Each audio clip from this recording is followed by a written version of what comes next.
welcome back to the channel, or welcome if you're new here. I'm Christine, and today I'm going to share a couple of the things that I've been making lately. Before we dive in, I just wanted to share the blouse that I'm wearing. This is my Manhattan top pattern, and this is my free pattern, so I'll drop the link below if you want to download yours. I also have a step-by-step sew along of it because it has these really interesting pleats at the shoulder, which are a little not confusing, but I have a step-by-step sewing video that walks you through exactly how to do it. It has a bow in the back that's optional. It's such an easy blouse to throw on. It feels like a t-shirt, but it's, Owen is here.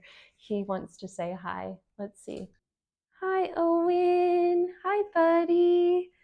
You can see he's been stealing my socks. You silly boy. So yeah, this is my Manhattan top pattern. I'll drop the link below if you want to grab yours. It's free. So anyways, I'm so excited to share. It's been a little bit of a while since I've shared the things I've been making. So I do have quite a few things, but I wanted to first start with this amazing fabric that I've grown to love so much. So if you saw my fabric haul video, I think it was the last video I posted actually, I got this fabric. It's a cotton hemp blend, and I got it from Minerva. And so it's a pant weight, I would say, or like maybe a light jacket. It definitely it's heavier than like a poplin. So I thought it would be perfect for some pants or shorts. And so I whipped up these adorable shorts. I did a little welt pocket in the back, and I love the way they turned out. I am so happy with these. So the pattern I used was this vintage Vogue Calvin Klein. I think I showed it in my fabric haul video. So I ended up using this pattern. I made a toile first just to make sure the sizing was right. And then I didn't cut the pattern because the pattern is uncut and I just couldn't cut it. So I traced my pattern. I did the welt pocket in the back, but I didn't do a buttonhole here. I don't know, I wasn't thinking I would even do a button at all. So then in the end, I decided that it did need a little something. So I just sewed a button on, like a faux button there. So that's the only thing. I think I will probably use this pattern again. And when I do, I will do a real buttonhole there. I think it's a nice detail that I kind of skimped on, thinking that I didn't need it. But the waistband came together really nicely, the belt loops. It does have darts in the back and then the single pleat in the front. So single pleat and then the fly zipper.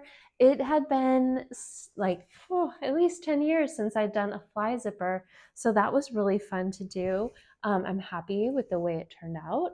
And it has like this interesting, the closure has the button, but I like that it's a little bit interesting. Let me zip this up. That it has the little like kind of arrow detail there. I thought that was a really cool little detail there. So yeah, these are my shorts. I really, really love them. So happy with them. And the fabric is really cool. I've been styling it back to black. So I think that it kind of tones down the pink, but still really gives a nice pop of color. So long story short, my boyfriend's birthday was Thursday. And if you remember, I had the cream linen. I was thinking about making him a vest. I was thinking about making him the military jacket. And in the end, I decided to make him a new fanny pack because he uses them every day at work. And we were out somewhere and I saw him looking at some new ones. And I was like, oh, he definitely needs a new fanny pack. And so I went looking for a pattern. I found a great pattern on Etsy. So I'll drop the link. It's called the Freedom bag or something like that. So I made one for him and I loved the way it turned out so much that I was like, I think I'm going to have one of those. I'm probably not going to wear it around my waist, but I'll wear it, cross body on my upper body. So it's not done yet, but I wanted to share because it's looking so cute. Look at the details. And they walk you through how to do all the top stitching and the pockets and this little thing. So I'm really happy. I'm so excited. I'll definitely show you, I'll do a reel or something. So keep your eyes peeled. I'll show you the end result. But I found all this cool hardware in kind of this like a bronzy color. So you do, with the strap, you do like D-rings and this little guy to make it adjustable, and then you hook it to the kind of the end of the bag with a D-ring. Okay, next up are some things from a new pattern that I launched in between my last video. And so I wanted to show you because these pieces turned out so adorable. This is the Cooper lingerie set. So you have these little cutie like boxer style, and the top, which I think you probably have seen because this pattern actually started. I made one for my slow fashion brand, and then everyone said that they liked it, so I had ended up releasing the pattern. So the top has this like nice low V back. And this one is actually a part of my slow fashion brand. So in the blue with the little baby pink details and the white waistband with the white lace. And these have they're sewn up like an underwear with a seamless crotch. And yeah, so this one is one of my favorites. I love the blue and white. I think it came out really nice. And then I found this fabric, which I think I may have shown you in my fabric haul. And I had white lace and it didn't look good. So what I did is I actually tea dyed this lace to make it this beautiful antique color. I had no idea how it was going to turn out. Maybe I've tea dyed lace before or maybe fabric, but it's been a long time. So I was kind of like, I have no idea how this is going to turn out, but I really, really, really love it. So this one I did also with a little pink bow. And these buttons were vintage baby buttons, a little pack that my mom had given me. And so I used those down the front just as a little detail. And so yeah, this one I absolutely love. I've been wearing the top of it more than the bottom at this point, because the top I've been wearing underneath a jacket, which I'll show you in a minute, that I needed something that was kind of off-white. But this is the little top. It's so cute. And it's bias cut, so it fits nicely. It just kind of hugs the body. And then the last one I want to show you because it's so pretty is I found this green. I know it's green, but there's something about it. So I found this on sale at my local fabric store for like 30 cents a meter. I mean, super, super cheap. So I bought it all. And I had this navy blue cotton lawn scrap. If you remember, I made the shirred one shoulder dress out of this fabric, and I had enough of a scrap left over to make a little set. So it's coming up a little like pea green in the video. So hopefully it will show like the real green that it is. It's like a deeper, richer pea green, I guess you would say. And I did the little V on the front with the blue bow and then the tank. So I just love, love, love the way this one turned out. Okay, now I'll show you the jacket that I've been wearing with that little cream top, and it's this one. So it's so cool. So this is my Wooster Jacket pattern, and I just made one minor change on the pattern, which is it actually has a slanted pocket that kind of goes inseam slanted pocket that goes here. And so the yoke is actually divided into, or the front has the yoke and then an upper front and a lower front and then a pocket here. Well, I didn't want to break up my beautiful embroidery pattern. And so I eliminated the pocket, which is okay. I'm okay with it to get the design. And this jacket, it's not so much of like a cold weather jacket where I feel like you could like really use a pocket. It's more like put a tissue in there, kind of a pocket. So I'm okay with having the design instead. But this is a vintage tablecloth that I found. It definitely had some stains. It's linen. So I think I gave it a good second life and was able to work around the stains. It's so fun to wear. It's like wearing a cozy sweater, but not a cozy sweater. It's like a little bit cooler, not as like hot as a cozy sweater would be, but it still has the same like feeling, especially with this little tank underneath with just a bit of the lace, the tea stained lace poking through. It just makes such a wonderful combo with jeans. I've been wearing this a lot, and I'm just now starting to be able to wear it really as much as I can, with the weather getting a little colder. So this one was so fun to do. And the Wooster jacket is just a good all around kind of cardigan type of jacket. Okay, and another one for the boyfriend. So remember the cream linen that I had? Well, that's gone into the stock for next year because we missed the window, the weather window for the cream. I didn't get it done. I didn't even get it started. But I told him for his birthday, I said, well, like if you want a vest, like pick a color and I'll make you a vest, because I have several linens ready for vests for him that I've just picked up as remnants for super cheap along the way. So he said, yeah, I'll take a black one. So I think he's going to wear the black one. We have a dinner with his friends for his birthday tonight. And I think he's going to wear this with kind of a hat and black, like go all black, and kind of like the hipster style. So I just literally finished this today. I was working on it. And yeah, so it's just linen vest. Some of the things that I did differently on this one is I did D-rings on the back, which is something new for me. Another thing I did was I was like, I'm not going to hand sew these pockets down. Normally I do a nice invisible stitch here to sew the welt down. But this time I just sewed it. I said, this is more of a casual vest. I'm just gonna sew those pockets down and I'm okay with it. One thing that I'd noticed just as I was buttoning it now is my buttons are rather tight, and you can kind of see, right? You can see that they're like pulling a little bit.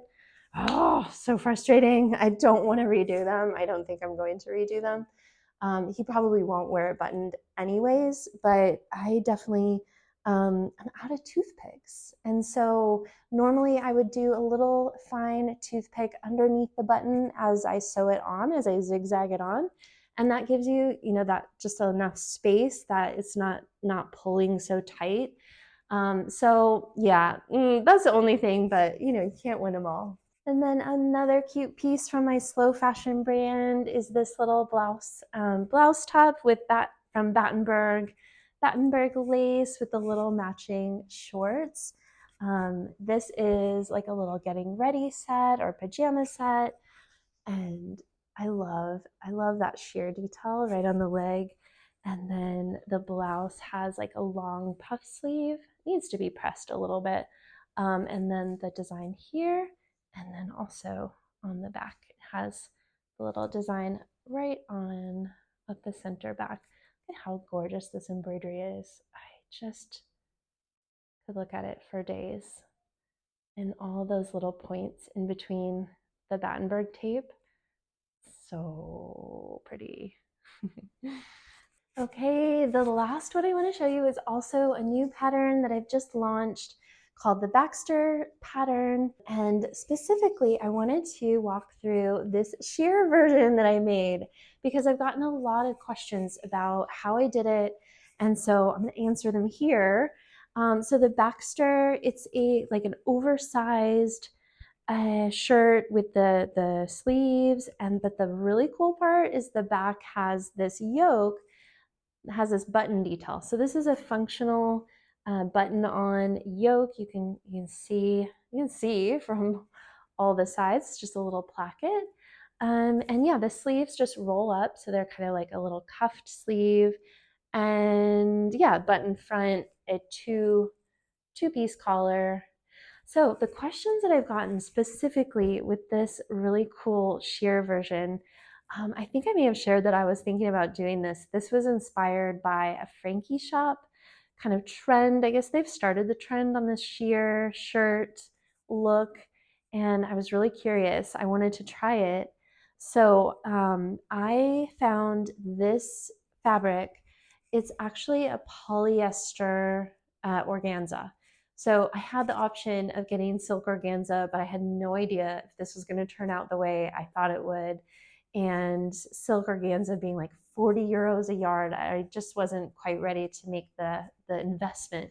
So this is just I think it was like 3 or 4, no, this was like 2 euros on sale. It was super, super inexpensive. So it's kind of why I wanted to do it, just because there wasn't a lot of downfall if it didn't turn out. So not expensive fabric, just a polyester organza. The other question that I'm getting a lot is about how I did the collar and the interfacing. And this I was stuck on this as well. I did not know how I was going to do it because of the sheerness.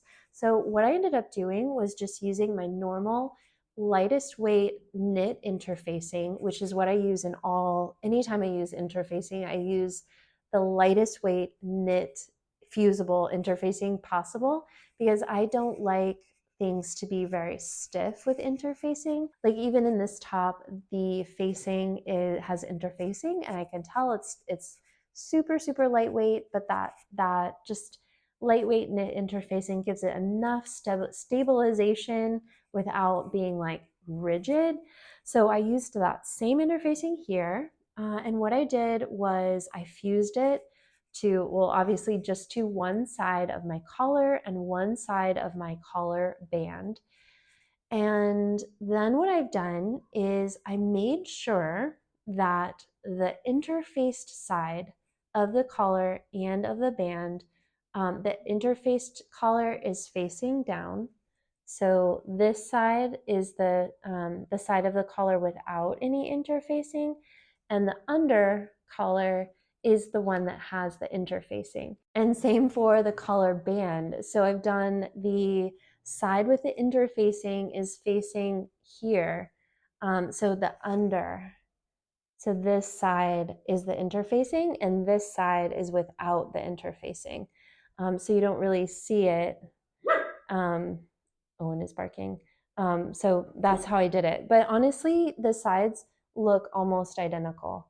Like you can't really even see the interfacing. So that's how I did the interfacing. I had so many questions about it. The one thing I wanted to mention about the construction of this shirt is with the seams, I ended up just doing a serged seam. And now that I've done it, I thought about when I was making it, I was like, I should really do a French seam on these seams. But I was like, I did a test and I was like, well, it doesn't, you can't even really, I don't mind the look of the serger. Like you can't really even see. But now that I've worn this, I've worn it like, I don't know, 3 or 4 times just with a white tank top and jeans. And I really wish that I would have done French seams. So if you're gonna make one like this, I would definitely take the time to do some French seams. It's really just the shoulder seam and then the seam for attaching the sleeve, and then the side seam. So it's not anything crazy. I do have a video about how I do French seams, which this isn't actually a 90-degree angle, but I do have a video of how I do French seams on a 90-degree angle. I think this one you could probably just get away with a normal French seam on this underarm curve. So yeah, French seams, and I think that is everything. This shirt would be stunning in a real silk organza. If I find a piece at a good price, I will definitely buy it and make another one, because this shirt is so fun to wear. It kind of steps up any outfit, because it's like fancy, but it's like not. It's really, really comfortable, easy to throw on. So I highly recommend it. If you like the style, go for it. And I will say it was not hard to sew on at all. Even the buttons, like I was so surprised how easily it went through the sewing machine, and how it was not even, I wouldn't say it was any different than like a cotton poplin to sew with. Really, it was not bad at all. I was bracing for a nightmare sewing experience with this, but it was not bad at all. So I'm sure with silk organza, it would be even more fun to sew with. Okay, that's all I've got for today. I hope that you enjoyed checking out my projects, and I'll definitely be back with more. I've got more things to sew as always, more things on my, like, I really want to sew this list. So I'll be back with more. And yeah, I hope that you're doing well. Thank you so much for watching, and I'll see you soon. Okay, bye.